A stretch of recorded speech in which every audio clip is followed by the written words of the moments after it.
Pat apartment, kahakot, pasakay. Yun, thank you po. So mga baba tayo ng gamit sound system. Sama natin si Bok. Papunta pa lang sila Frankie.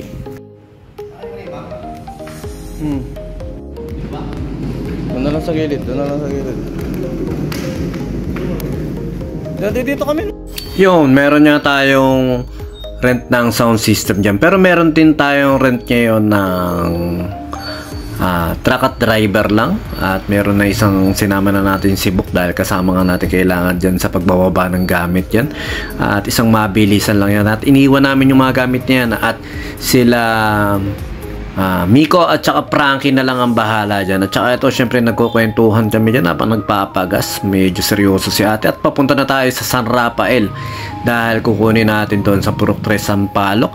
Sa may Japan dyan, kinuha natin yung mga items nila ma'am. At dadali natin sa Bustos sa may San Pedro. Isang mabilisang hakot lang. Medyo konti-konti lang yung gamit nila ma'am. At rep lang ang mabigat pero kahit papano naman malaking bagay. Nakikita nyo yung parang may gulong-gulong na yan. Salamat ulit kay Sir Mau at saka syempre kay paring Eric na gumawa niyan. At yun syempre kasama nga natin ngayon si Bok. At papunta na tayo dun sa Bustos na dadala natin ng gamit. At dalawang hakot ang naging service natin ngayon. Una nga dyan San Rafael to Bustos, San Pedro. Yung pangalawa natin Pulilan to Santa Rita lang. Isang mabilisan lang yan. At muli maraming salamat sa mga nagiging client natin sa Pahakot Pasakay.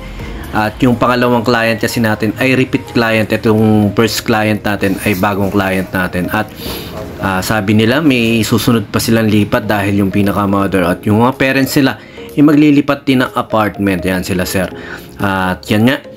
Napakaganda ng dyan, tutukan din namin kinuha doon at yan, tutukan lang din namin binababa yung mga gamit. Halos pinto na kaagad yung bababa. Napakasarap na na trabaho yung ganyan lang kaysa yung third floor iaakit mo sa hagdanan, yung halos magkabali-bali rin yung katawan nung mga nag-aakit dahil napakahirap talaga mag-akyat ng gamit pag mga second floor, third floor. Kaya ayun, maraming salamat sa mga client namin na nagsasabi rin na nagsisend din sa amin ng detalye sa mga bagay-bagay sa Pahakot.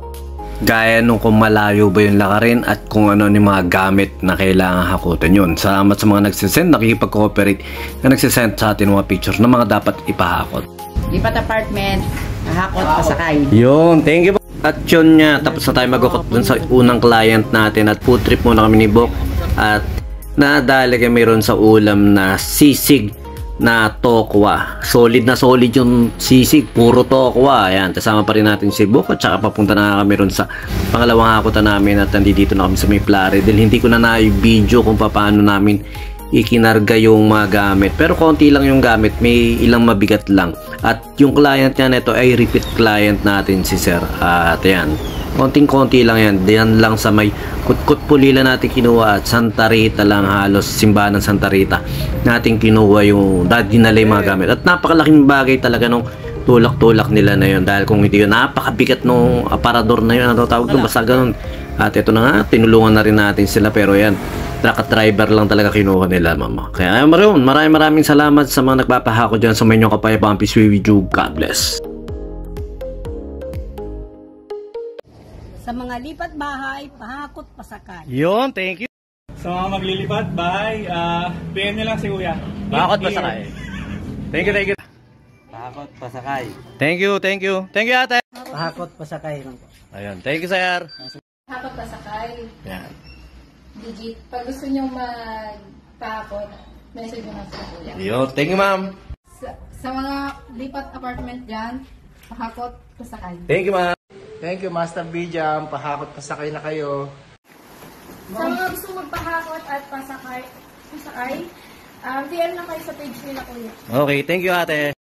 Pahakot pasakay. Yun, thank you sir. Thank you ma'am. Salamat. Pahakot pasakay. Yun, thank you. Pahakot pasakay. Yun, thank you sir. Pasabay na po kayo kay Sir. Yan. B-Jam Lights and Sound yun sa mga may kailangan ng band equipments at lights and sound sa lahat ng klase ng okasyon, binyag, kasal at debut na kailangan nyo ng lights and sounds. PM lang po kayo sa page ng BGM Lights and Sounds o text lang po kayo sa number na 0935-311-7520 at pag-usapan po natin kung ano yung maitutulong namin sa inyo. At yun, syempre pag kailangan nyo rin acoustic band, full band, PM lang din po kayo sa amin at baka matulungan din po namin kayo sa pag-i-entertain sa mga bisita nyo. Yun lang po, sumayin nyo kayong kapayapaan. Peace be with you. God bless.